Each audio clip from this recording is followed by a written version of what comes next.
ஓசியாவின் புத்தகம் 11ஆம் அதிகாரம்.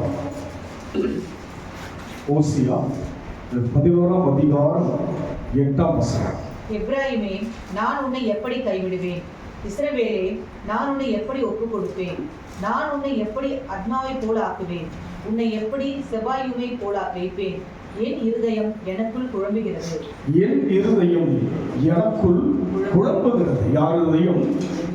தேவ இருதயமே குழம்புகிறதா?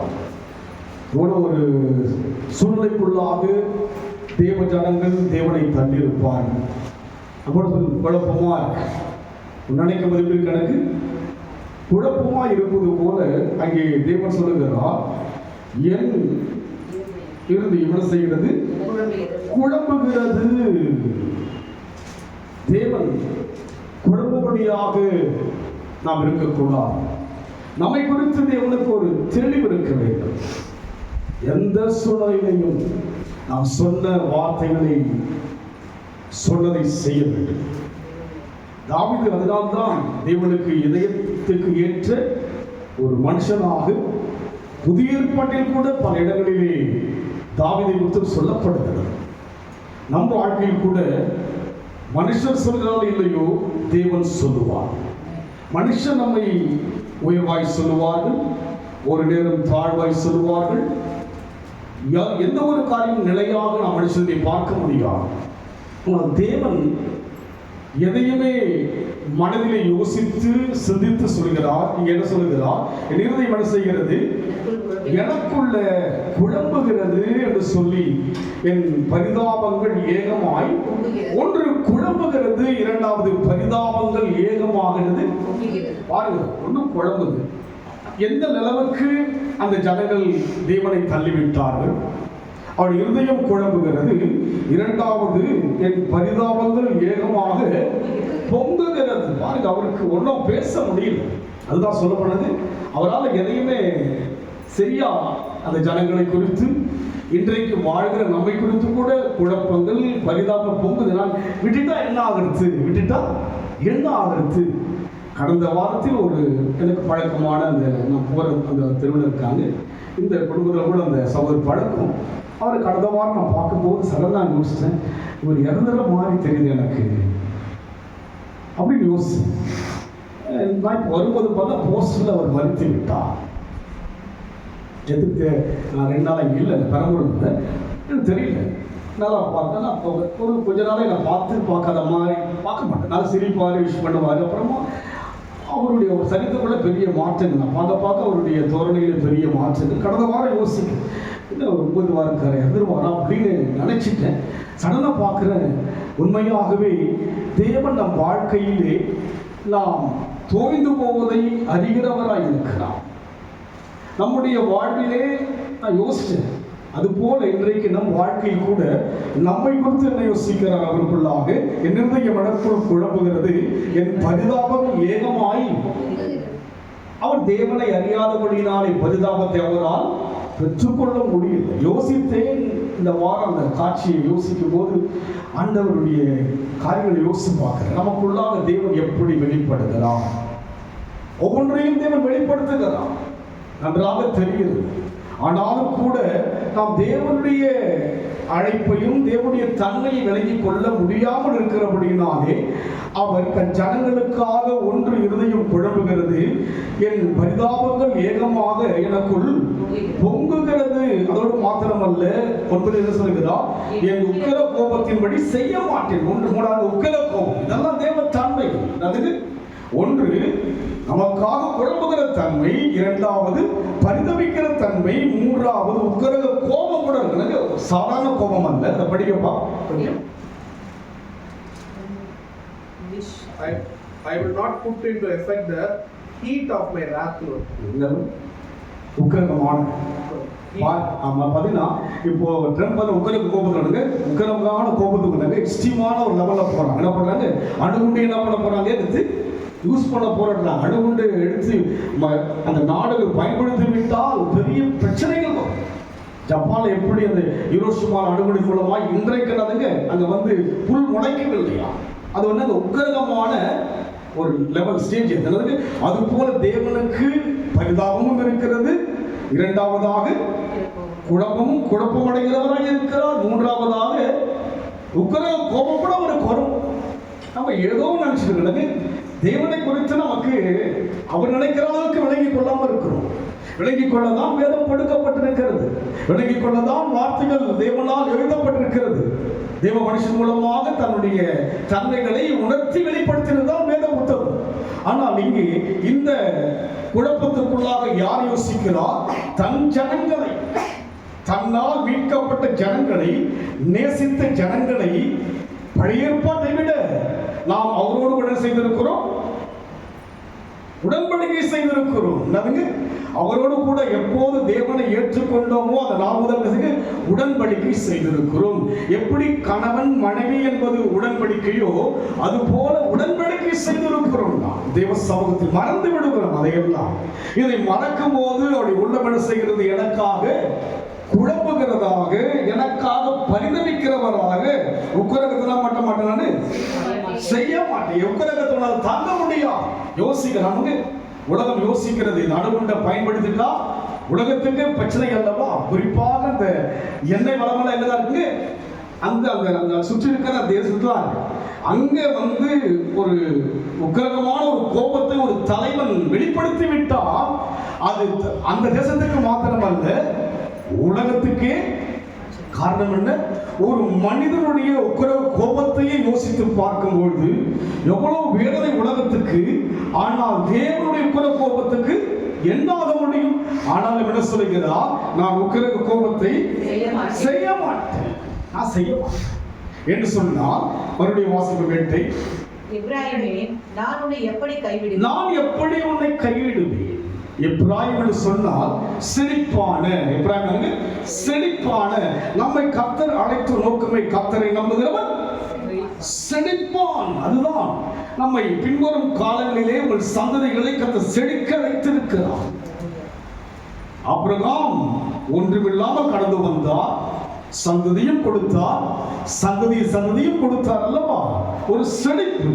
அதுபோல எப்பிராயீம் என்று சொன்னாங்க செழிப்பான என்ற அர்த்தமா. எப்பிராயீம் யார் தெரியுங்களா? யோசேப்புடைய மகன். யாருக்கு? யோசேப்பு யாருங்க? எல்லா சகோதரை விட மேன்மையான அந்தஸ்தில் இருந்தவன். அவனுடைய மகன் வாழ்க்கையிலே சோரம் போனபடியினாலே அதுக்கு எப்படி ஒரு அந்த வெளிப்பாடை நான் பார்த்தேன் அந்த சகோதரர் மாதிரி. அது போல உங்களுக்குள்ளாய் கூட வளர்ச்சியின் மூலமாக எனக்கு நல்லா தெரியும் எந்த லெவலில் வளர்றீங்க, இப்போ எப்படி இருக்கீங்க எனக்கு நல்லாவே தெரியும். உங்கள் அனுபவங்கள், தேவனத்தில் வைத்திருக்கிற ஐக்கியங்கள், விட்டுக் கொடுக்கிற தன்மைகள் மூலமாக எனக்கு ஒரு ஆளுக்கு என்ன பண்ணுங்க, உங்களுடைய அந்த ஃபெலோஷிப் மூலமாக தெரிஞ்சிருங்க நீங்க எந்த லெவலில் இருக்கிறீங்கன்ட்டு.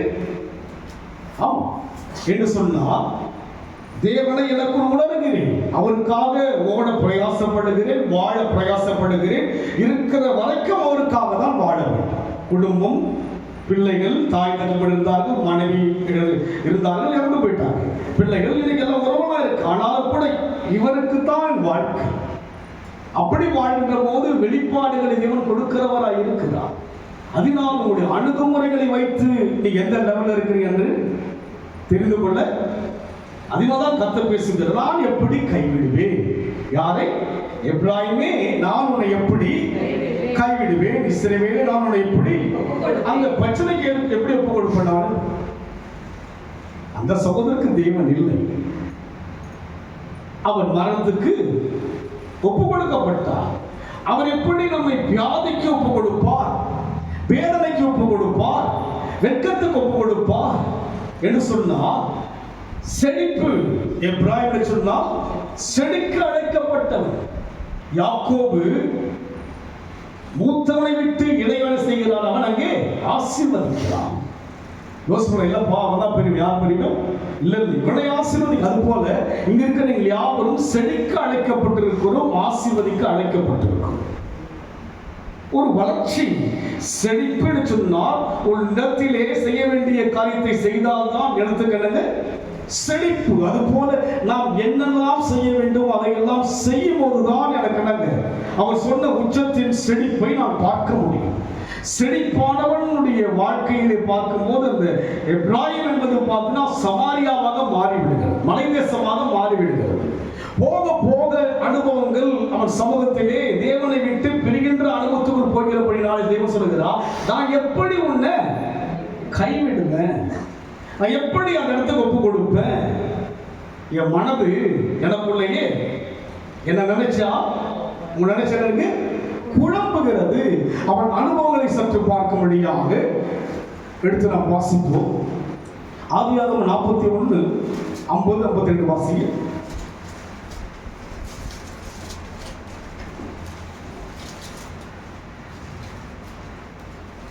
பஞ்சமுள்ள வருஷங்கள் வருவதற்கு முன்னே யோசேப்புக்கு 2 குமாரர் பிறந்தார்கள். அவர்களை ஓன் பட்டத்து ஆசாரியனாக போத்திப்ராவின் குமாரனாகிய அஸ்நாத் அவனுக்கு பெற்றால், யோசேப்பு, என் வருத்தம் யாவையும் என் தகவனுடைய குடும்பம் அனைத்தையும் நான் மறக்கும்படி தேவன் பண்ணினார் என்று சொல்லி மூத்தவனுக்கு மனாசே என்று பெயரிட்டான். நான் சிறுமைப்பட்ட தேசத்திலே தேவன் என்னை பழுக பண்ணினார் என்று சொல்லி இளையவனுக்கு எப்ராயிம். பாருங்க, பழுக பண்ணபடியானவன் தான் யார்? எப்ராயிம். யாரும் பழுக வேண்டும், நீங்கள் எல்லாவற்றிலும் செய்யுங்க, பழுகி பெருகுவதற்காக அழைக்கப்பட்டிருக்கிறோம். அதனால்தான் எப்ராயிம் எழுதினா பழுகும்படியாக எப்ராயிம்க்கு அந்த பெயரை வைத்தால் செழிப்பு. ஒரு செழிப்பு. அப்போ நம் வாழ்க்கையிலே ஒரு மேன்மையான அழைப்புக்கு தகுதியானவனுடைய வாழ்விலே செழிப்பை இழக்கின்றான். இழந்த போதிலும் கூட தேவன் என்ன செய்யவில்லை, எப்படி உன்னை நான் கைவிடுவேன்.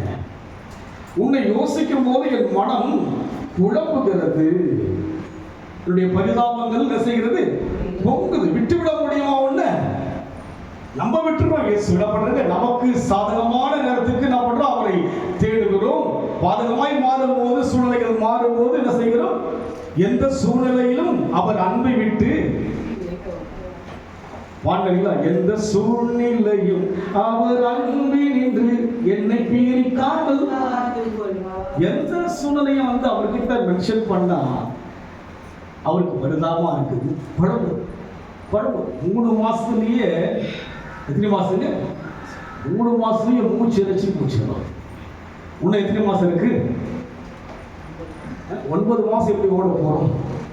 3 மாசத்துக்குள்ளேயே மூச்சு இறைச்சி டயர்ட் ஆயிட்டு. யோசிச்சு பாருங்க, காலாட்களோடு ஓடும் போதே நைட்டு டயர்ட் ஆயிட்டுனா இன்னும் போடுங்க. சொன்னேன் இல்லையா?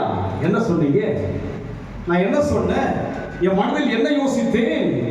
3 மாதங்களுக்குள்ளாகவே வெயிட் பண்றோம். எதுக்கு வெயிட் பண்றோம்? குட் ஃப்ரைடே வருதுங்களா? எதுக்கு வருதுங்க? உயிர்த்தெழுந்தாரே, அல்லேலூயா.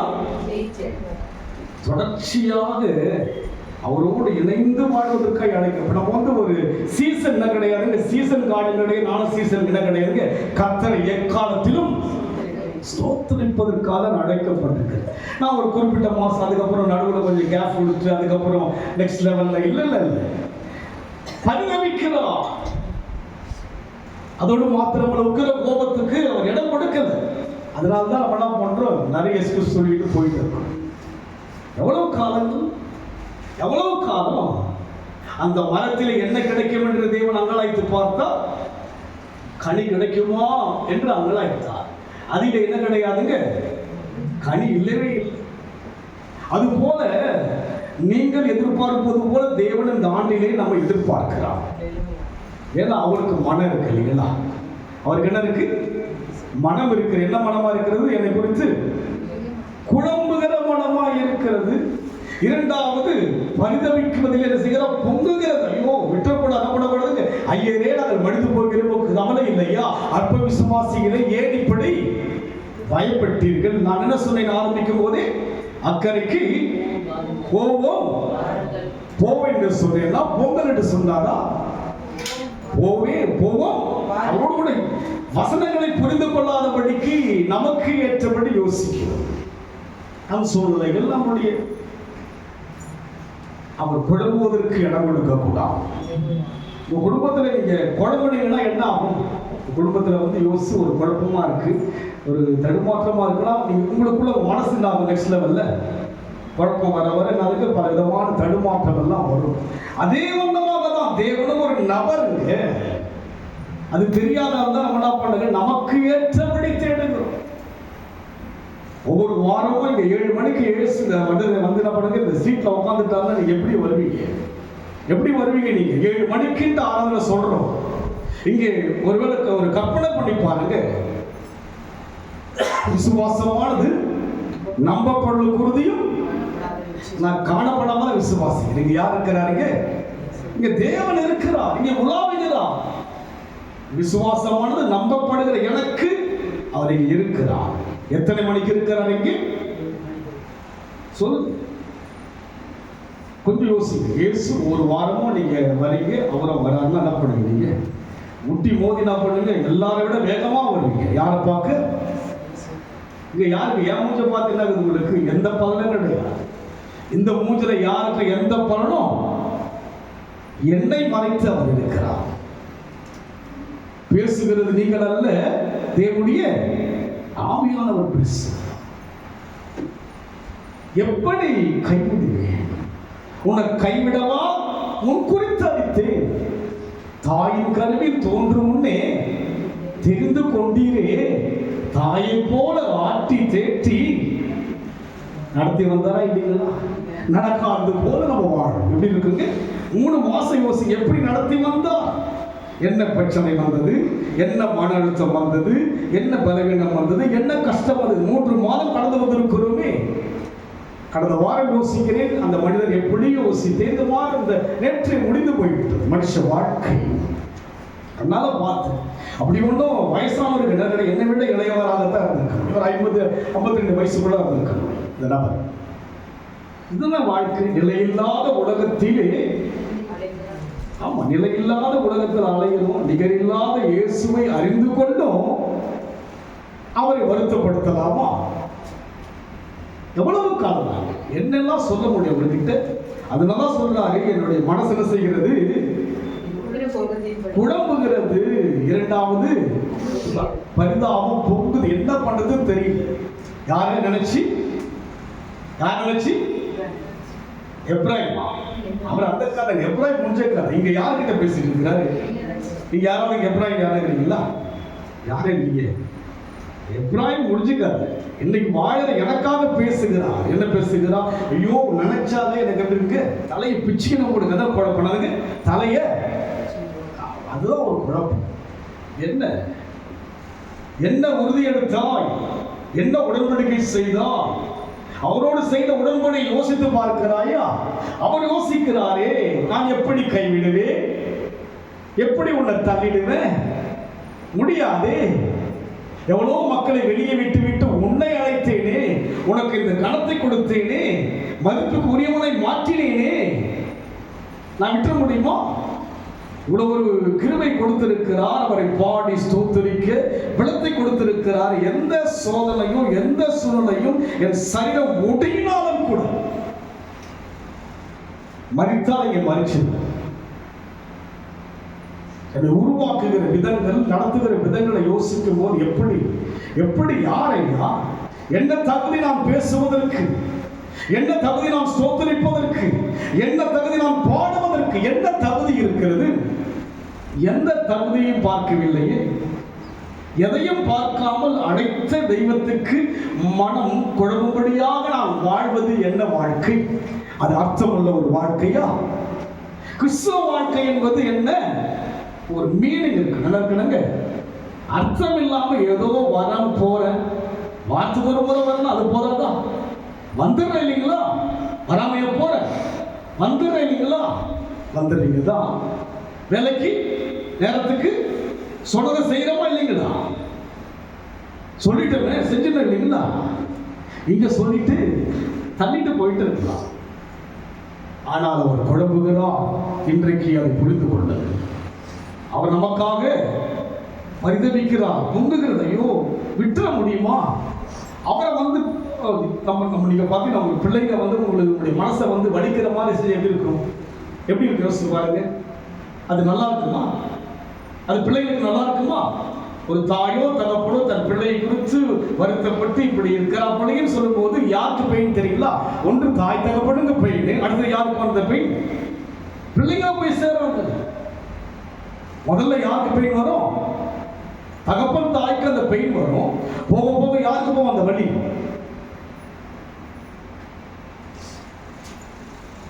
யாக்கோபு அங்கே பார்க்கின்ற போது அங்கே சொல்லுகிறான், தன்னுடைய காரியங்களை குறித்து சொல்லும்போது மன நோய், எதற்கு? மன நோயினால். யாருக்காக? ஈசகன செய்கிறான், மனநோய் அடைந்தான். அதுபோல் நம்முடைய வாழ்க்கையிலே தேவன் மனம் நோக அனுமதிக்க கூடாது. ஏனென்றால் இவன் இவ்வளவு பெரிய மேன்மையை பெற்றவன். யார் இவன்? எப்ராயிம் யார் என்று பார்த்தோம், யோசேப்புடைய மகன். அதை படிக்கணும் மறுபடியும். நான் சிறுமைப்பட்ட தேசத்தில் தேவன் என்னை பலுக பண்ணினார் என்று சொல்லி இளையவனுக்கு எப்ராயிம் என்று பெயர். இளையவனுக்கு நான் சிறுமைப்பட்ட. எங்க இருந்து வந்த? நானு இங்க இருக்க நம்மளாம் எங்க இருந்து வந்தோம்? நான் 100% சிறுமைப்பட்டிருந்து வந்தேன். அதுக்கு ஒடுக்கப்பட்டு சிறுமைப்பட்டு கடவுளை அறியாதவனாக தெய்வத்தை தெரியாதவனாக இருந்தேன். இப்போ வந்து பாடுறேன், இப்போ வந்து துதிக்கிறேன், இப்ப எல்லாம் செய்யறேன். நான் எங்கிருந்து வந்தேன்? சிறுமைப்பட்ட இடத்திலிருந்து தான் வந்தேன்.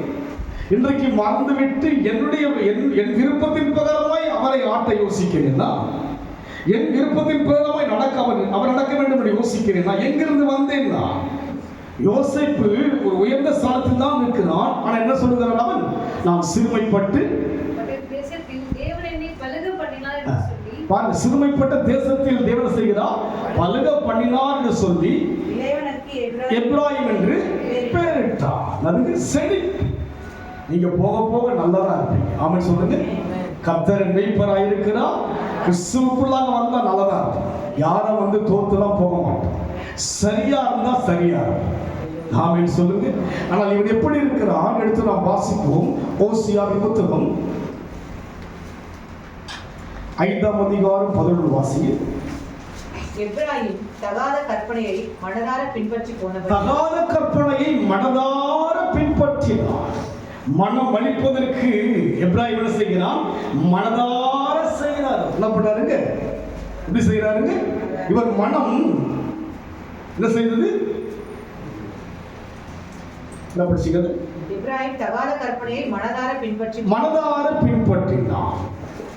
தேவ மனசு குழம்புவதற்கு காரணம் என்ன? மனசார செய்யறாங்க. என்ன பண்றாங்க? மறந்து செய்யலங்க. எப்படி செய்யறாங்க? மனசார தான் செய்யணும். நம்ம என்ன பண்றாங்க?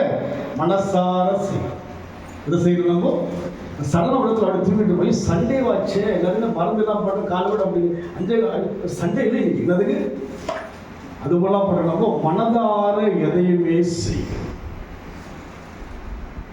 அதனாலதான் மனதார மனசுல நினைச்சவருக்கு குழப்பம் வந்துருச்சு. என்ன செய்கிறான்? படிக்கணும் அவருடையது. எப்ராயிம் தகாத கற்பனையை மனதார பின்பற்றி போனபடியால். தகாத கற்பனை, அது கொஞ்சம் படிங்க please. Ephraim was oppressed, rushed in judgment because he was determined to go after vanity. தகாத கற்பனை மீன்ஸ் worship idols. அதாவது பாத்தீங்கன்னா நம்ம வந்து விக்கிரகம் மாத்திரம் என்ன கிடையாதுங்க, நமக்கு வர்ஷிப் கிடையாது. ஒரு மனுஷனுடைய யாருன்னு நமக்கு தகாத கற்பனை. அதுக்கு கற்பனை நமக்கு தான். அந்த நாளை வந்து தகாத விதமா இது கர்த்தர் உண்டு பண்ணின நாள். இதை விட்டுட்டு நான் வேற எதுக்கும் அந்த நாளை ஒப்பு கொடுக்கிறேன்னா தகாத ஒரு காரியம். அதுக்கு இதுதான் தகும். கர்த்தரை துதிப்பதே நலம். அதை துதிப்பதே அதுதான் சிறந்தது. இதை விட சிறந்தது என்று சொல்லி செய்கிறேன். தகாத கற்பனைக்குள்ளாக யார் போனது? எப்ராயிம் போனான். அவன் யார்? அவன் ஆசீர்வதிக்கப்படும்படி அழைக்கப்பட்டவன், செழிக்கும்படி அழைக்கப்பட்டவன். சிறுமைப்பட்ட இடத்திலே என்ன செய்தார்? அவர் பலுகி பெருகப்படும்படி அழைக்கப்பட்ட அவனுடைய ஐக்கியம் எங்கே இருக்கிறது? தகாத கற்பனைக்குள்ள போறான். அது கற்பனை. அதுக்கு ஐடியல் என்பது என்னங்க? அது கற்பனை அர்த்தம். அது வந்து உண்மை என்ன கிடையாதுங்க. அது உண்மை இல்லை. அது என்னது சொல்றாங்க இல்லையா? இது கற்பனை கதை, இது உண்மையான கதை அல்ல இல்லைங்களா? அது போல தகாத கற்பனை தேவ பார்வைக்கு அதெல்லாம் இருக்குங்க. தகாததான கற்பனைகள் தான். இதுதான் தகும். ஓய்வு நாளிலே தேவனை துதிப்பதுதான். இதை மீறி என்ன அதெல்லாம் கமெண்ட் பண்ணிட்டாரு, இல்ல கட்டளை கொடுத்து விட்டாரே. ஓய்வு நாள் என்ன பண்ணுங்க, எனக்காக சொல்லிட பிற்பாடு நான் செய்கிற அத்தனை தகாத கற்பனை. அதோடு மாத்திரமல்ல, 15 வாசியதிலே, அவர்கள் தங்கள் குற்றங்களை உணர்ந்து என் முகத்தை தேடும் மட்டும் நான் என் ஸ்தானத்துக்கு திரும்பி போய்விடுவேன். பார்த்தீங்களா, குற்றத்தை உணரணும். என்ன குற்றத்தை? தகாத கற்பனை என்பது ஒரு குற்றம். அது குற்றம்தான். குற்றம்தான். இதுக்கு விதிவிலக்கு என்னவே இங்க கிடையாது. இந்த நாள் கர்த்தருடைய நாள். இதில் பங்கேற்காவிட்டால் குற்றம் இல்லை, குற்றம் தான். குற்றம் தான் இது. இந்த நாளை நான் வேறு யாருக்கோ கொடுக்க சொன்னால் அது நல்ல வழி கிடையாது, தகாத உறவு. அது நாம் என்ன வேண்டுமானாலும் சொல்லலாம். நீங்க சொல்லலாம், இல்லை உங்களுக்கு சாதகம் இல்லை, வசனத்தை தான் சொல்லிக் கொண்டிருக்கிறேன், எனக்கு சாதகமா இல்லை. நீங்கள் உருவாக வேண்டும் கர்த்தருக்குள், நான் உருவாக வேண்டும் கர்த்தருக்குள், நானும் உருவாக வேண்டும், நீங்களும். பவுல் சொல்லுகிறார், உருவாகும் அளவும் கர்ப்ப வேதனை படுகிறேன். கர்ப்ப வேதனை படுகிறேன். நம்ம ரேகா 2 நாளா பார்த்தீங்கன்னா அந்த பிள்ளைக்கு டெலிவரி போச்சு. 2 நாள் வேதனை, கர்ப்ப வேதனை. 2 நாள் சொல்ல இல்லைங்க, பெயின் வரல, வாஸ்து ஜாப் பண்ணிக்கிங்க ஃபாதர்ட்டு அவங்க ஹஸ்பண்ட் ஃபோன் பண்ணிருங்க, கர்ப்ப வேதனை. இப்போ பிறந்துருச்சு குழந்தைங்க. அது போல உருவாகும் அளவும் என்ன வேதனையா? ஆமா, தேவனுக்கும் வேதனை, நடத்துகிற நானும் உருவாகணும், நீங்களும். அப்ப என்ன வந்து வேதனை. வாசிங்க மறுபடியும். அவர்கள் தங்கள் குற்றங்களை உணர்ந்து என் முகத்தை தேடும். குற்றங்களை உணர வேண்டும். தன் பாவங்களை மறைக்கிறவன் வாழ்வடைய மாட்டான். அவைகளை அறிக்கை செய்து உணர வேண்டும். ஐயோ, இது ஓய்வு நாள் அல்லவா, நான் அமர்ந்திருப்பது உகந்தது அல்லவா, இது தவறு தானே. இல்லைங்க, நாங்க போனேன், அந்த கதையே அங்க கிடையாது, சொல்லிட்டான். அவர் சொல்லால் சொல்லிட்ட பிற்பாடு நான் அவர்கிட்ட வந்து சொல்லிக்கிட்டே இருந்தேன். என்ன அர்த்தம் யோசிச்சு பாருங்க. என்ன சொல்லிக்கிட்டே இருந்தா என்ன அர்த்தம்? அவர் சொல்ல எப்படிப்பா கை விடுவேன், இந்த நிலையில கூட அவர் பேசுறாருன்னா யோசிச்சு பாருங்க. இந்த லெவல்ல நான் இருக்கிறேன், அப்போ கூட அவர் லெவல் இறங்கி கீழே வரான். ஆமென் சொல்லுங்க. எவ்வளவு லோ கிளாஸா இருக்காரு பார்த்தீங்களா, நான் ஹை கிளாஸ் மாதிரியும் அவர் யாரா இருக்கிறாரு, எவ்வளவு லோவா இறங்கி வராரு பார்த்தீங்களா. அப்போ இறங்கி வராருன்னா நான் பெரியவன் இறங்கி வராரா? குழம்பி பரிதபித்து பொங்கிக் கொண்டு இறங்கி வருகிறார். நான் பெரியவன் அல்ல அவருக்கு முன்பாக. உங்க அன்பு பெரியது, உங்க இரக்கம் பெரியது, உங்க கிருபை பெரியது, உங்க தயவு அது பெரியதுங்க. அவர் யோசிக்கும் போது இறங்கி வராருன்னா என்கிட்ட ஏதோ இருக்கு இறங்கி வராரா? பரிதாபம். யார் மீது? என் மீது பரிதாபம். என் மீது பரிதாபங்க தேவனுக்கு. பரிதாபம் என்பதை செய்கிறது தான் பொங்கிக்கிட்டே இருக்கு, குறையிலங்க. அதுக்கு பரிதாபங்கள் பொங்குகிறது. உருக்கமும் இரக்கமும் நீடிய சாந்தமும் மிகுந்த கிருபையுள்ளவர், மனதுருக்கத்தின் மகத்துவமானவர். பரிதாபம் யார் மீது? நம்ம நினைச்சுக்கிறோம், இல்லை நான் இல்லை என் மேல பரிதாபம் இருக்கு. எப்படி கைவிடுவேன்? தாயின் கருவிகளை உருவாகும் முன்னே அவனை செலக்ட் பண்ணி கொண்டு வந்தார். ஐட்டம் இல்லை, கலரை இல்லை, ஒன்னே இல்லை, நிக்க வச்சிங்கள. எவ்வளவு பரிதாபம் உங்களுக்கு, எவ்வளவு பரிதாபம் உங்களுக்கு சொல்லுங்க. ஒரு சகோதரி சொல்லுவாங்க, ஒய்ஃப் ரொம்ப அழகா இருப்பாங்க, நீங்க அப்படி ஒன்றும் அழகா இருக்கவே சொல்றாங்க. அவருக்கு நான் அழகு. இத்தனை ஆண்டுகள் தேவ சமூகத்திலே அவரை துதிக்கின்றேன். உலக இறுதியும் அழகு இல்லாதது. அவன் நல்ல கலராக இருப்பாங்க, நல்ல விழுகிற முடி இருக்கும், அதுக்கு நல்ல நிச்சயம். அவங்க என்கேஜ்மெண்ட் பண்ணும்போது பார்த்தா அவன் முடி என்ன பண்ணேன், ஒரு முடி இழுத்து நான் பண்ணேன், இந்த விரலில் சுற்றிடுவாங்க. அதுக்கு அப்படி ஒரு ஆசை. அதுக்கு அப்போல்லாம் அவங்களுக்கு தெரியல இயேசுடைய ஆழமான ஆசை. எனக்கு சுற்றிட்டு வந்து வீட்டில் காட்டுன்னா அந்த முடி என்னதுக்கு இவ்வளோ நீட்டாக என்னதுக்கு அப்படியே ஃபிகர் முட்டினார். அப்படி அல்ல நம் வாழ்க்கையிலே. மறுபடியும் வாசிக்கிறது ப்ளீஸ். அவர்கள் தங்கள் குற்றங்களை உணர்ந்து என் முகத்தை தேடும் மட்டும் நான் என் ஸ்தானத்துக்கு திரும்பி போய்விடுவேன். நான் என் ஸ்தானத்துக்கு போயிடுவேன். எல்லாம் யாருன்னா அவர் போயிட்டாங்க. நான் யோசிச்சு பாருங்க, நான் அவங்க திரும்பி வரட்டும். நான் எப்படி கைவிடுவேன்? நான் எப்படி அவங்கள மறப்பேன்? என் உள்ளம் என்ன செய்கிறது? புலம்பிக் கொண்டிருக்கிறது. என் பரிதாபங்கள் பொங்குகிறது. நான் சின்ன பண்ண மாட்டேன்னு நான் கோபம் அடைய மாட்டேன், மூர்க்கத்துக்கு போயிட மாட்டேன். நான் இந்த லெவலில் உக்கிரகத்துக்குள்ள போயிட மாட்டேன். தாங்க முடியும், அதெல்லாம் பண்ண முடியாதுங்க. ட்ரம்ப் உக்கிரகத்துக்குள்ள போனால் ஈரான் தாங்க முடியும். ஈரான் உக்கிரகத்துக்குள்ள போனால் தாங்க உலகம் தாங்க முடியாதுங்க. இவங்க 3 பேரும் உக்கிரகத்தின் எல்லைக்கு போயிட்டாங்கன்னா அவனுக்கு கேஸ் கதியெல்லாம் எந்த கதி தான்? ஆமா, யோசிக்கிறாங்க, பயப்படுறாங்க. அதுக்கு அவங்ககிட்ட அணு ஆயுதமா இருக்குதான் சொல்றாங்க. அதுக்கு யோசிக்கிறாங்க, அதுக்கு எடுத்து யூஸ் பண்ணனா யோசிச்சு பாருங்க. அறிவு பெருத்த காலத்தில் வாழ்ந்து கொண்டிருக்கிறோம் அல்லவா? அறிவெல்லாம் அழிஞ்சிடும். என்ன ஆயிடுங்க? அறிவெல்லாம் அழிந்து விடும். அப்பேற்பட்ட காரியமெல்லாம் இருக்கிறபடினாலே தேவன் நம்மை அந்த அனுபவத்தில் போக முடியும். ஓசியா 7-8 வாசிங்க. எப்ராயிம் அந்நிய ஜனங்களோட கலந்திருக்கிறான். எப்ராயிம் அந்நிய ஜனங்களோட கலந்திருக்கிறான். ஒன்று கற்பனை, என்னதுங்க? தகாத கற்பனை. இரண்டாவது அந்நியரோடு கலந்திருக்கிறான். கல்யாணம்னா ஓடிடுச்சு, கச்சேரினா ஓடிடுச்சு. அதுங்க அவங்க கல்யாணம் யார் ஓடிடுச்சுங்க? சொல்லுங்க. சண்டே அதோடைய அவங்க கல்யாணம் தான் எனக்கு. அதுக்கு அந்நியர் யார் தான்? வேதத்தினுடைய மகத்துவங்களை எழுதி கொடுத்தேன், அவளோ அந்நிய காரியமாக எண்ணினதாக இதே ஓசியாவிலே சொல்லப்படுகிறது. பாருங்க, இவ்வளவு செஞ்சிருக்கிறாரு. நான் எப்படி உன்னை கைவிடுவேன்? உன்னை உன்னை உன்னை அதிசயங்கள் காண செய்வேன். உன்னை எப்படி மறப்பேன், உன்னை எப்படி வெறுப்பேன். அதுபோல இவ்வளவு தகாத காரியம் இருக்கு. படிக்கிற மறுபடியும் எப்ராயிம் அந்நிய ஜனங்களோட கலந்திருக்கிறான். எப்ராயிம் திருப்பி போடாத அப்பம். சரியான வார்த்தை. அதுக்கு திருப்பி போடாத. ஒரு பக்கம் தான் சூடுக்குது, மறுபக்கம் கிடையாது. திருப்பில் என்ன பண்ணுங்க? ஆப்பா இல்லைங்க. நம்மள எப்படி தான் இருக்கிறோம்? அரைவேக்காடு யாருங்க சொல்லுங்க. இப்பெல்லாம் பார்த்தீங்கன்னா கேஸ் பாதி தான் இல்லை. என்ன பண்ணுறாங்க? நிறைய ஹோட்டலில் போய் பாருங்க, எல்லாம் ஆஃப் பாயில் இருந்ததுங்க. சாப்பிட்டுக்கல பண்ணுங்க, சாப்பிட்டு பாருங்க. இட்லியில் அதுக்கு பாதி வெந்துக்குது. அன்றைக்கி ஒரு வீடு கடையில் பிரியாணி வாங்குற வேற வேறையா இருக்குது. அதுக்கு கேஸ் ஸ்பீடை கூட என்ன பண்ணக்கூடாதுங்க. எல்லாம் அரைவேக்காடு அனுப்பிடுங்கிறாங்க. அதுக்கு எல்லாம் ஃபாஸ்ட்டாக நடக்குது இல்லைங்களா? யோசிச்சு பாருங்க. திருப்பி போடாத யார்? ஆமா, செழிப்புக்காக அழைக்கப்பட்டவன், பலுகி பெருக வேண்டிய நான் யாராய் இருக்கிறேன். எப்படிலாம் கத்தர் பேசுற பார்த்தீங்களா? அதாவது தெரிஞ்ச ஒரு ஐயா இருந்துட்டார், பெரிய ஒரு அதிகாரி. அதுக்கு கர்நாடகாவில் வந்து தார்வாடில் வந்து தாசில்தார் இருந்தது.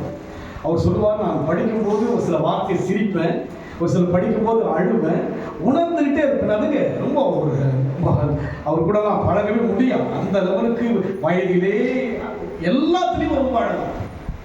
அவர்கிட்ட ஒரு 12 வருஷங்கள் பழகிட்டேன்.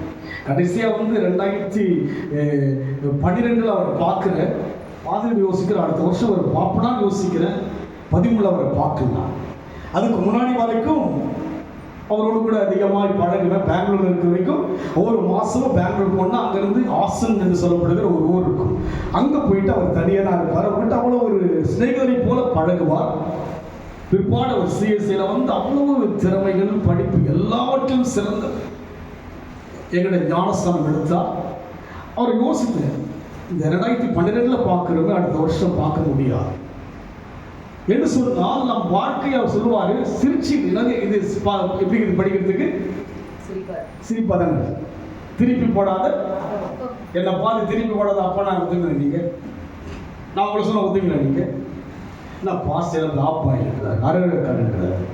அரை நான் சொல்லல, யார் சொல்லுது நம்மை பார்த்து? உங்களை சொல்லலை, என்னையும் சொல்லுகிறேன். நான் யாரா இருக்கிறேன்னா எதனால நான் என்ன செய்கிறேன்? அந்நிய ஜனங்களோடு நான் பண்றேன். எனக்கு உறவெல்லாம் யாருக்காங்க? ஆனா என் சொந்தம் நீரே, என் பந்தம் நீரே, என் வாழும் நீரே. தெரியுமா பாட்டு? சொல்லு. வளமும் நீரே. நதுங்க பாட்டு, நானே எழுதின பாட்டு. அதுக்கு ஆனாலும் கூட நான் யாராக இருக்கிறேன்? திருப்பி போடாத. சாப்பிட முடியுமா? சொல்லுங்க பார்க்கலாம். முட்டைலாம் நம்ம ஆப்பாயில் சாப்பிட என்ன பண்ணணும்? விட்டு என்ன பண்ணாங்கன்னப்போ நீங்கள் வந்து ஆஃப் பாய், நான் ஃபுல் பாயில் பண்ணுறது சின்னவனாக இருக்கும்போது எக்மோரில் வந்து எங்கள் பாட்டி வந்து ஒரு வீட்டில் வேலை செய்வாங்க, கோழி பண்ணாங்க. நான் ஒரு வருஷத்தோட சின்னவனாக இருக்கும் போயிட்டு நான் பண்ண பள்ளி வருஷம் குடிச்சிருவேன். அதுக்கு உள்ள ஒரு 25 கோழி இருக்கும். அதுங்க போயிட்டு நான் பண்ண அவனுக்கும் தெரியாது, அந்த போனதும் தெரியும் என்ன பண்ணுறாரு. இப்படியெல்லாம் வாழ்ந்துருக்குறேன். போய் என்ன பண்ணுவேன், 2 மணி நேரம் பண்ணுவேன். நல்ல உடச்சி நம்ம உடை முடிச்சுட்டு நான் வந்து அவன் பார்ப்பாங்க கோழி மறிச்சுனாங்க. கோழி மறிச்சு போச்சு. யார் மறிச்சு போச்சு? இப்பேற்பட்ட ஒரு மனுஷனை வந்து தேவன் தெரிந்து கொண்டு உங்களோடு பேச வைத்திருக்கிறார். எவ்வளோ ஒரு இலகிய மனம் உள்ளவர். இதெல்லாம் நான் சொன்னேன்னா நீங்களாம் நினைப்பு யோசிச்சு பாருங்க. யோசிச்சு பாருங்க, எப்படிலாம் இருந்துட்டு இங்கே வந்து ஒழுங்காக பேசியிருக்கிறாரு. என்ன ஆட்டாகி இருக்கிறாரு. நீங்கள் ஒரு ஃப்ரெண்ட் எனக்கு போடுறான், என்ன ஆட்டாங்க பாதி இப்போ பாஸ்ட் ஆகிட்டீங்க. என்னதுக்கு எப்படி நான் நினச்சி பார்க்க அப்போ நம்ம வாழ்க்கையிலே பின்னான அந்த காலம் நினச்சி பார்க்க எந்த இடத்துல இருந்து எங்கே வந்திருக்கிறோம் இதை யோசிக்கிறோமா? உங்களை விட நான் ரொம்ப லோவில் இருந்தேன், ரொம்ப லோக்கலில் இருந்தேன், ரொம்ப வேஸ்டானவனாக இருந்தேன். இந்த இடம் கொண்டு வந்தது அது போல இத்தனை ஆண்டுகள் நம்மை கொண்டு வந்தாரே, நான் திருப்பி போனது அப்பமா இருந்தால் பிரோஜனப்பட முடியுமா? யோசிங்க. நான் இருக்க வரைக்கும் பிரோஜனமாக இருக்க வேண்டும். தேவ ஜனங்களுக்கு பிரோஜனமாக இருக்க வேண்டும். திருப்பி போடாத அப்பமா இருந்தால் அதை எடுத்து சுவைக்க முடியுமா? என்ன முடியாது இல்லை. சாப்பிட முடியுமா? நீங்க அதெல்லாம் போன நீங்க மறுபடியும் அது நல்லா 2 பக்கமும் திரும்பி போட்டு அது வெண்ணா போக அது வெந்தால நான் பண்ண முடியும், நமக்கு அதை சாப்பிட முடியும். ஆண்டவர் சொல்லுகிறா வாசிங்க. எப்ராயிம் அந்நிய ஜனங்களோட கலந்திருக்கிறான். எப்ராயிம் அந்நிய ஜனங்களோட கலந்திருக்கிறான். எப்ராயிம் திருப்பி போடாத அப்பம். எப்ராயிம் திருப்பி போடாத அப்பம். அந்நியர் அவருடைய பழத்தை தின்கிறார்கள். அந்நியருடைய பழத்தை தின்கிறார்கள். அவனோ அதை அறியான். அவனோ அதை அறியான். அதுங்க இதெல்லாம் நமக்கு தெரியல. அதுங்க அவரு எங்க மாமா தான், அவங்க மச்சான் தான். நான் தான் போய் என்ன பண்ண தலைக்கட்டு கட்டணும். என்ன கட்டணும்? தலைக்கட்டு. தலைக்கட்டம் கட்ட வேணாம், தலைப்பா கட்டு பிரியாணியும் கொடுக்க. அதுக்கு அறியாமையே இருக்கிறோம். நம்ம அழைப்பு, நம்முடைய தெரிந்து கொள்ளுதல், நம்முடைய மீட்பு, நம்முடைய ரட்சிப்பு, நம்முடைய அபிஷேகம், நம்முடைய உறவு, எவ்வளவோ மக்களை விட்டு பிரித்தெடுத்த அந்த மென்மையான அந்த அழைப்பை அறியாதபடிக்கு திருப்பி போடாத அப்பமாக அவர் பார்வையில் இருக்கிறேன். அது நிமித்தமாய் என்ன செய்கிற அவருடைய மனம் குழம்புகிறது. என்ன செய்ய முடியும்? உங்களையும் என்னையும் பார்த்து இன்றைக்கு ஆண்டவர் என்ன யோசிக்கிறார்? யோசிக்கிறீங்க இல்லை என்ன இன்னொரு 5 நாள் குட் ஃப்ரைடே வந்து நான் பண்ண போறேன், ஒரே தாவட பண்ண போறேன். ஒரே தாவிடுது. அதுக்கு குட் ஃப்ரைடே என்ன தியாகம் என் கல்வாரி நாயகா, என்னையும் நாளைக்கு மாறிடுவேன். இன்னைக்கு மாறிடுவேன், குட் ஃப்ரைடே மாறிடுவேன். அதுக்கு ஒரு 3 மாசம் பண்ணாங்க. அதுக்கு பிறகு அப்பமா இருப்பேன். அதுக்கப்புறம் ஒரு 3 மாசம் அந்நியரோடு இருப்பேன். அதுக்கு அப்படியே எல்லாத்துலேயும் நீங்கள் ஆகிடும். அதெல்லாம் இதோடைய அழைப்பட பண்ண மாட்டேன். அதுக்கப்புறம் என்ன பண்ணுங்க, பிறப்புக்கு வந்துடுவேன். உலகத்தில் அவங்களுக்கு ஒரு 3 பண்டிகை, அது போல இருக்கிற 3 பண்டிகை என்ன இருக்கு? மரணம், ஈஸ்டர், பிறப்பு. 3 பண்டிகை இருக்கு. இந்த 3 பண்டிகை பண்ண வருஷத்தை போட்டிட்டு என்ன பண்ணணும்? ஒரு 3 மாசம் இங்கே, ஒரு 3 மாசம் அங்கே. தெய்வ மனது என்ன செய்கிறது? குழம்பு. குழப்பத்துக்கு யார் பதில் கொடுக்க வேண்டும்? அதான் கொடுக்கணும். வாசிக்க தொடர்ந்து 7ஆம் அதிகாரம் முடிச்சிங்களே, 8ஆம் அதிகாரம் 11, 12 வாசிங்க. எப்ராயிம் பாவம் செய்வதற்கு ஏதுவாய் பலிபீடங்களை பெருக பண்ணினார்கள். ஆதலால் பலிபீடங்களை அவர்கள் பாவம் செய்வதற்கு ஏதுவாகும். இந்த பலிபீடங்கள் என்ன பண்ணுங்க, நம்ம என்ன பண்ணக்கூடாதுங்க, மற்ற எதையும் என்ன பண்ண வர்ஷிப் பண்ணுவதற்கு உருவாக்கக்கூடாது. பண்ணக்கூடாது வேற எதையும் என்ன பண்ணக்கூடாதுனால தேவனை தவிர எனக்கு என்ன கிடையாது. எதுவும் ஒரு பெரிய காரியம் கிடையாது. தேவன் தான் என்ன செய்கிறார்கள்? அவர்கள் பாவம் செய்வதற்கு ஏதுவாய் பார்த்தீங்களா? அதுக்கு பாவம் செய்வதற்கான வழியை உண்டாக்குறாங்க. நம்ம கூட தேவனை விட்டு தூரம் போக போக போக என்ன வருது? ஆட்டோமேட்டிக்கா இல்லாததெல்லாம் இதெல்லாம் வந்துடுங்க. அதுக்கப்புறம் நமக்குள்ள இருக்காதுங்க அந்த ஒரு அபிஷேகத்துடைய அந்த மகிமை தெரியாம அப்படியே ஆகிடும். நம்ம அப்படியே அந்த பனி எப்படி உருகுது இல்லைங்களா? அது போலாங்க ஒரு ஐஸ் கட்டி அப்படி எப்படி உருகுவதோ அது போலாங்க உருகிடுது. உருவாவதற்கு பாவம் செய்வதற்கு ஏதுவாக காரியம் நடக்குது. நீங்க டிஸ்டன்ஸ் ஆக உங்கள் அறியாத ஒரு காரியம் உள்ளே எப்ராயிமே நீ யார்? நீ செழிக்கப்பட வேண்டியவன் நீ யார், நீ பலுகி பெருகணும். இதுதான் பெருக்கம் என்று யோசிக்கிறான். இந்த குறுகிய வட்டத்துக்குள்ளாகவே இதை யோசிக்கிறாயா? இல்லையே. இக்காலக்கோள் ஓடும் போதே சோர்ந்து விட்டா, இக்காலக்கோள் ஓடும் போதே டயர்டாயிட்டா யோசிப்பாரு. இன்னும் போகணுமே. இன்னும் அவருடைய மைண்ட்ல என்ன யோசிக்கிறாரு? ஈசாய் மகனை குறித்து ஆடுகளை மேய்ப்பவனாக தான் யோசிக்கிறார். தீர்க்கதரிசிகள் சாமுவேல் கூட தாவீது யாரா இருப்பான்னு யோசிக்கவில்லை, ராஜாவாக தேவன் தெரிந்து கொண்டார் யோசிக்கவில்லை. சவுலால் கூட தன் மருமகனாய் தான் யோசிக்கிறான் தவிர தன்னோடு கூட இருக்கணும் அதான் யோசிக்கிறேன். இல்ல இஸ்ரவேலுக்கு அடுத்த ராஜா யார் தான்? அது போல அவங்களை குறித்து பெரிய யோசனைகள் இருக்கு. இதெல்லாம் மைண்டில் வைக்காம இப்படியே நம்ம லைஃப்ல வந்து ஃபேமிலியெல்லாம் அவசியம். நிறைய ஃபேமிலிலாம் வேண்டாம் கிடையாது, அப்படிலாம் கிடையாது. ஃபேமிலிலாம் வேண்டாம், இருக்கணும், சன்னியாசியா மாறணும், இப்படிலாம் வசனம் சொல்லவே இல்லை. அதுக்கு குடும்பத்தோடு இணைந்து தேவன் ஆராதிக்கணும், அதுதான் அதுக்கு. அதனால் இங்கே அந்த அனுபவத்தில் போகிறார். 8ஆம் அதிகாரம் 12 வாசிகள். என் வேதத்தின் மகத்துவங்களை அவர்களுக்கு எழுதி கொடுத்தேன். மகத்துவங்களை எழுதி கொடுத்தேன். அவைகளை அந்நிய காரியமாக எண்ணினார். மகத்துவத்தை கொடுத்த இதை மீறின கிடையாது. இந்த மகத்துவம் படிக்க. என் வேதத்தின் மகத்துவங்களை அவர்களுக்கு எழுதி கொடுத்தேன், அவைகளை அந்நிய காரியமாக எண்ணினார்கள். Though I put my law in writing for him in 10,000 rules, they are to him as a strange thing. அந்நிய வித்தியாசமா மகத்துவம் சட்டங்களை கொடுத்து தமிழர் மகத்துவங்களை எழுதி கொடுத்து எதை மகத்துவமானது. இந்த வேதம் என்பது மகத்துவமானது. இதுக்கு ஈடு ஒண்ணுமே கிடையாது. இதில் இருக்கிற வார்த்தையை உலகத்தில் நீங்க கேட்டிருப்பீங்களா? எப்படி உன்னை கைவிடுவேன், இவ்வளவு செஞ்சு என்கிட்ட இப்படி பேசுறாருன்னா யார் பேசுவாங்க? தொலைஞ்சு போ, ஒழிஞ்சு போ, இதுதான் சொல்லுவாங்க. நாசமா போ, நீ நல்லா இருக்க மாட்டேன், இதுதான் மனிதர்கிட்ட வருகிற வார்த்தை. இவ்வளவு திரும்பி போனால் அப்பத்தை போல அந்நியரோடு கூட பிணைக்கப்பட்டு பாவங்களுக்கு ஏதுவான காரியங்களை செய்த போதிலும் கூட என்ன பேசுகிறார் தேவன்? எப்படி உன்னை நான் கைவிடுவேன்?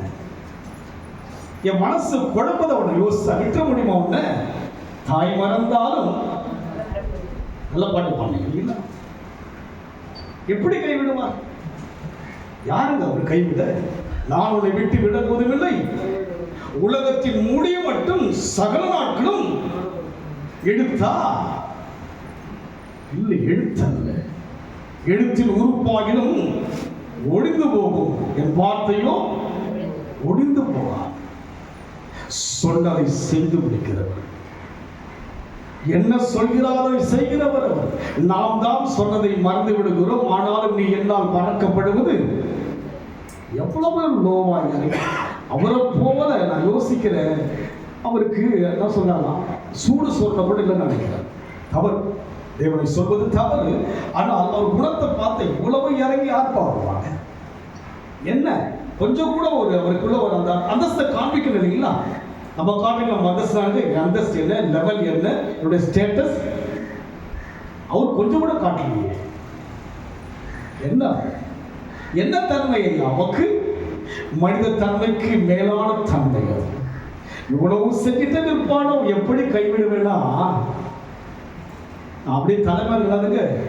அவ்வளவு புரிஞ்சுக்கணும். இவ்வளவு நல்ல தெய்வத்துக்கிட்ட நான் ஓரவஞ்சனையா இருக்கேன். எப்படி இருக்கேன் நான்? கடந்த வாரம் தியானித்தவன விடுக்கிறப்போ இது நம்ம வாழ்க்கை அப்படிதான். அவர்கிட்ட ஒரு மேலோட்டமா பழகிட்டு நமக்கு தேவையானதை மாத்திரம் நம்ம கிட்ட வாங்கிட்டு எஸ்கேப் என்ன பண்றப்போ முடிச்சு இந்த வாரம் முடிச்சு போச்சு. இப்ப அடுத்த வாரம் தான் வரப்போகுது இல்ல? எங்க இருக்க ஜனங்கள்லாம் முடிச்சு போச்சு. மார்ச் 3ஆவது மாதம் 29 முடிஞ்சு போச்சு. ஏப்ரல் 5 தான் அடுத்த வாரம் முடிச்சு போச்சா? என்ன ஆச்சு? ஏதாவது பண்ணாருங்க அவர்கிட்ட ஏதாவது கோபம் வந்ததா? வராது. ஏன் கேட்டீங்கன்னா அவருடைய படைப்பு வரா. எப்பதான் வரும்? வர நேரத்தில் சொல்லுங்க வரும். ஆனா பார்த்தீங்களா, உக்கிர கோபம் என்பதும் அதையும் பார்க்கணும் இல்லைங்களா? உலகத்தில் ஒரு நாள் உக்கிர கோபத்தை கர்த்தர் வெளிப்படுத்துவார்.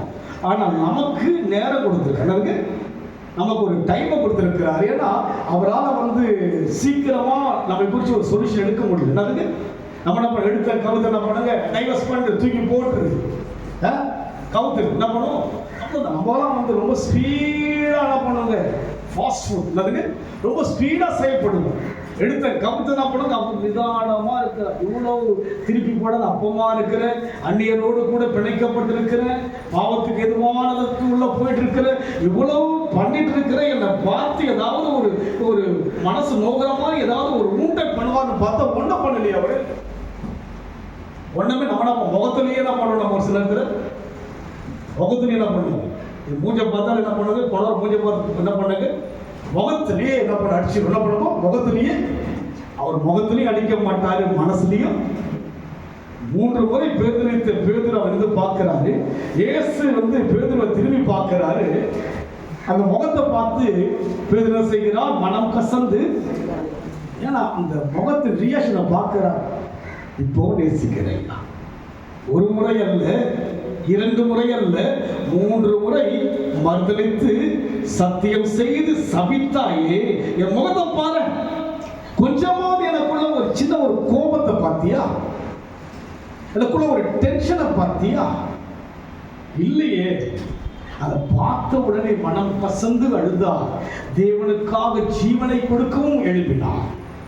வேத வசனங்கள் வாழ்க்கையில் இதுதான் நடத்திட்டு வருது, ஊழியத்துக்குள் கொண்டு வருது. நீ ஒடுங்கி போயிருப்பேன், இல்லாமல் போயிருப்பேன், வெட்கப்பட்டு போயிருப்பேன். இந்த வார்த்தைகள் எப்படி நடத்திக்கிட்டு வந்து இந்த 2026 இந்த மார்ச் மாதம் இந்த 29ஆம் தேதியிலே தேவனை பேச வைக்கும்படியே கிருபை செய்திருக்கேன்.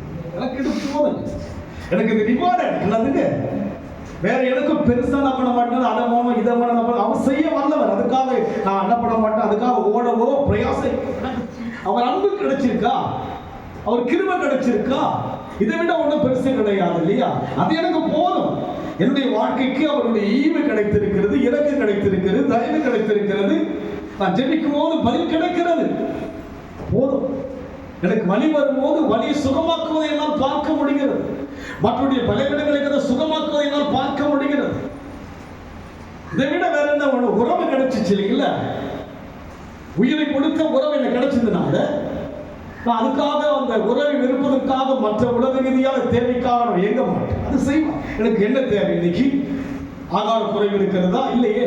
நன்றாய் சாப்பிடுகிறேன், சரீரத்துக்கு சுகம் இருக்கிறது, நிம்மதியான ஒரு சந்தோஷம் மனசுல இருக்குது. இதை விட வேற என்ன ஒண்ணு? யோசிச்சு பாருங்க. இப்ப இருக்கிற அரசியல் இருந்தா நிம்மதி இருக்குன்றீங்க. எந்த லீடருக்கும் அதுக்கு முதல்வருக்கும் நிம்மதி இருக்காது, எதிர்கட்சி தலைவருக்கும் நிம்மதி இருக்காது, சீமான் ஐயாவுக்கும் நிம்மதி இருக்காது. அப்புறம் யாரு? விஜய்க்கு இருக்காதுங்க. சொல்லுங்க பார்க்கலாம், இருக்குன்றீங்க. யாருக்கு நிம்மதி இருக்கு? தைரியமா சொல்லுங்க. நிம்மதி இருக்காமா? நிம்மதி நமக்கு இருக்குது, ஃப்ரீயா இருக்கு. அவங்களுக்கு என்ன பண்ண முடியும்? ஐயோ எப்போ அதுக்கு ரிசல்ட் எப்போ இருக்குமா? மே 4th ஐயோ நாலு இப்போ நானுங்க எலெக்ஷன் அது மேலேயே அவங்களுடைய நோக்கமெல்லாம் இருக்கிறாருங்க. வெளில பார்த்து என்ன பண்ணுவாங்க, அதை செய்கிறேன் இதை செய்ய சிரிச்சுலாம் பேசுவாங்க. உள்ளுக்குள்ள எனக்கு ஒரு பயம் எல்லாருக்குமே இருக்கும். நமக்கு என்ன கிடையாது எந்த பயமும். கர்த்தர் ஆராய்ச்சோமா, கர்த்தர் மகிழ்ச்சியோட ஆராய்ச்சோம், அது போதும். எனக்கு சந்தோஷமா இருக்கு. கடைசியோட சில முடிக்க வாங்கிக்கிறேன். 9:16 வாசிங்களா? ஓசியா. எப்பிராயீமர் வெட்டுண்டு போனார்கள், அவர்கள் வேர் உலர்ந்து போயிற்று, கனி கொடுக்க மாட்டார்கள். அவர்கள் பிள்ளைகளை பெற்றாலும் அவர்களுடைய கர்ப்பத்தின் பிரியமான இவ்வளவு செய்தபடியினாலே அவர்கள் வேர்னாயிட்டுனா உலர்ந்து போயிற்று. ஆனாலும் எப்படி கைவிடுவேன்? அதெல்லாம் தாண்டிதான் கர்த்தர் செய்கிறார். இந்த லெவலுக்கு போயிட்டா என்ன பண்ணுங்க, வேர் என்ன செய்கிறது? உலர்ந்து போய்விட்டது. உலர்ந்த எலும்புகளை உயிர்ப்பிக்கிறது நம்ம கர்த்தர் உலர்வடைய அழைக்கிறாங்க. இவ்வளவு லெவல்ல போன பிற்பாடுதான் 11 சொல்றாரு, எப்படி கைவிடுவேன்? விட மாட்டேன், நம்ப மாட்டேன், நானு கைவிட மாட்டேன். நான் உன்னை எதற்காக அழைத்தேனோ அந்த அழைப்பை நான் முடிப்பேன். வழுவாதபடி நம்மை காக்கிறதற்கும் மகிமையுள்ள சடுகாதில் நம்ம என்ன செய்கிறோம்? குற்றமற்றவனாய் சேர்ப்பதற்கு எப்படி இருக்கிறார்? மகிழ்ச்சியாக இருக்கிறார். அதுக்கு அவருடைய மனசெல்லாம் என்ன பண்ணுங்க, அந்த மாசற்ற இடத்துல பண்ணுங்க, மகிழ்ச்சியோடு கூட கொண்டு போய் சேர்க்கலாம். யூதாவை சொல்லுங்க, யூதாவை கடைசி அதிகாரம் வாசிக்கும், ஒரே அதிகாரம் கடைசி வசனம் வாசிக்கும். யூதா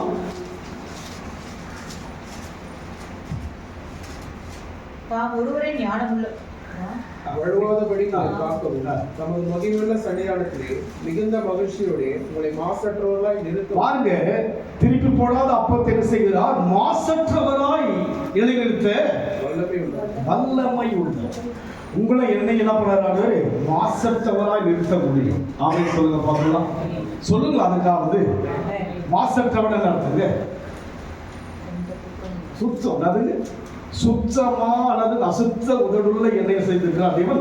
சுத்தம் உள்ளவனா அப்படின்னா பாருங்க, பொன்னாக விளங்குவே. அதுதான் யூதாவின் புத்தகம் என்னங்க? கடைசி புத்தகம். அதுல அவருடைய எண்ணத்தை பிரதிபலிக்கிறார். என்ன சொல்லுகிறார்? உங்களுடைய வாசிங்க, வழுவாதபடி உங்களை. அப்போ வழுவதற்கான வாய்ப்புகள் வருகிறது. அதுக்கு வாய்ப்புகள் நமக்கு வருகிறது. ஆனால் வழுவாதபடிக்கு உங்களை காக்கவும் மகிமையுள்ள சன்னிதானத்திலே மிகுந்த மகிழ்ச்சியோடு. திருப்பி போடலாம். அப்பவே நான் மிகுந்த மகிழ்ச்சியா இருக்கிறவங்க, மிகுந்த மகிழ்ச்சி. அப்பா, உன்னை என்னோடு கூட சேர்த்துக் கொள்வது எப்படி இருக்கிறது? எனக்கு மிகுந்த மகிழ்ச்சி.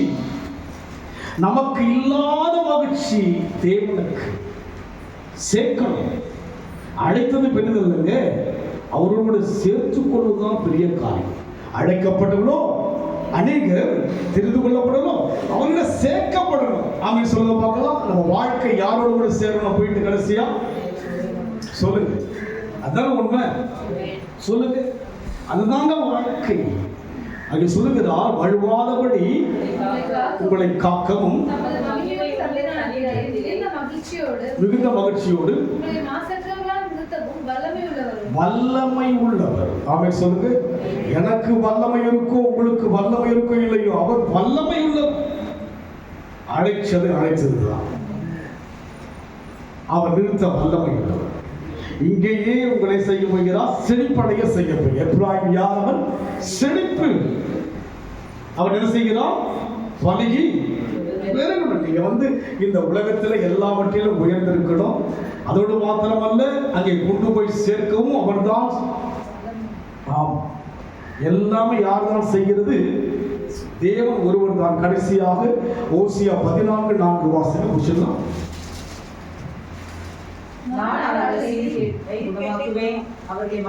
மனப்பூர்வமாய். ஆமென் சொல்லுங்க. எல்லாமே மனம் தான். நமக்கு என்னதான் வேணும்? மனம் திரும்பணும். மதம் மாறுவதற்கு அழைக்கப்படவில்லை, மனம் திரும்புவதற்கு அழைக்கப்படும். நாளுக்கு நாள் உங்கள் மனம் புதிதாகிறதுனாலே மறுரூபம். நாளுக்கு நாள் மனசு தேவனுக்குள்ளாக மாறிட்டே வரணும். மனம் ஒரு குரங்கா இருக்கவே கூடாது. மனம் உலகெல்லாம் சொல்லுங்க, மனம் ஒரு குரங்கு. நன்னாங்க சாவிட்டு ஒரு இடத்துல நீங்க ஸ்டெடியா இருக்காங்க. இங்க இருக்கா, அங்க இருக்கா, அங்க இருக்கோம், இங்க இருக்கோம். எங்க இருக்கமா? அங்க இருக்கிறோம். எங்கம்மா இருக்கீங்க? எங்க இருக்கிற பாஸ்டர்? எங்க இருக்கிறீங்க? அங்க இருக்கு. மனம் ஒரு குரங்காக. இவர் மனப்பூர்வமாக என்னை நேசிப்பதினாலே என் மனதை மனப்பூர்வமாக கொடுக்கணும். ஆமென் சொல்லுங்க. மனப்பூர்வமாய் சிநேகிப்பேன், என் கோபம் அவர்களை விட்டு வாடா. யார் மாத்திரம் ஆமென் சொல்லுங்க. எவ்வளவு பெரிய பருவ இறங்கிட்டா இருக்கீங்களா? என் கோபம் யுவராஜை விட்டு நீங்கிற்று. என் கோபம் பேரை சொல்லுங்க. சொல்ல மாட்டீங்களே, பேரை கூட சொல்லுங்க. கஷ்டப்பட்டீங்க சொல்லுங்க. கோபம்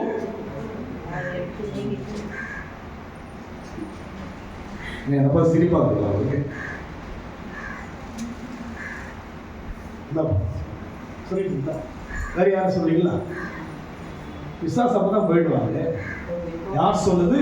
ஆண்டவர் சொல்லுகிறா, என் கோபம் அவர்களை விட்டு. என் மேல் இருந்த கோபம் என்ன விட்டுனாங்க? யூரானை விட்டு முழுமையாய் நீங்கிற்று. என் சீர்கேட்டை குணமாக்கிட்டாரு. நான் குணமானி. அவர் தழுவுகளால் நீங்க சுகமாவதுக்கு தான் தேவ சித்தம். நீங்க பலவீனமா படுக்கிறதுக்கெல்லாம் தேவன் அழைக்கல. திருப்பி போடாத அப்பமா இருக்கக்கூடாது. நம்ம திரும்பணும். அதுக்கு எதற்கு நான் பண்ணாங்க? விட்டு போடுறதுக்கு. அதுக்கு இந்த 50 நாட்கான சூடாயிடுச்சு நான் பண்ணாங்க திருப்பதுக்கு. அதுக்கு விட கிடையாதுங்க. ரெண்டு பக்கமும் என்ன பண்ணும்? சூடானதான் என்ன பண்ணும்? சூட தாங்கணும். ஆமென் சொல்லுங்க. பிரச்சனை என்ன பண்ண? நீங்க தாங்கணும், சகிக்கணும், ஏற்றுக்கொள்ளணும். அத்திமரம் துணி விடாமல் போனாலும், ஆட்டு மந்தை முதலற்று போனாலும், கர்த்தருக்குள் என் தேவனுக்குள் கடை கூறுவதுதான் வாழ்க்கை.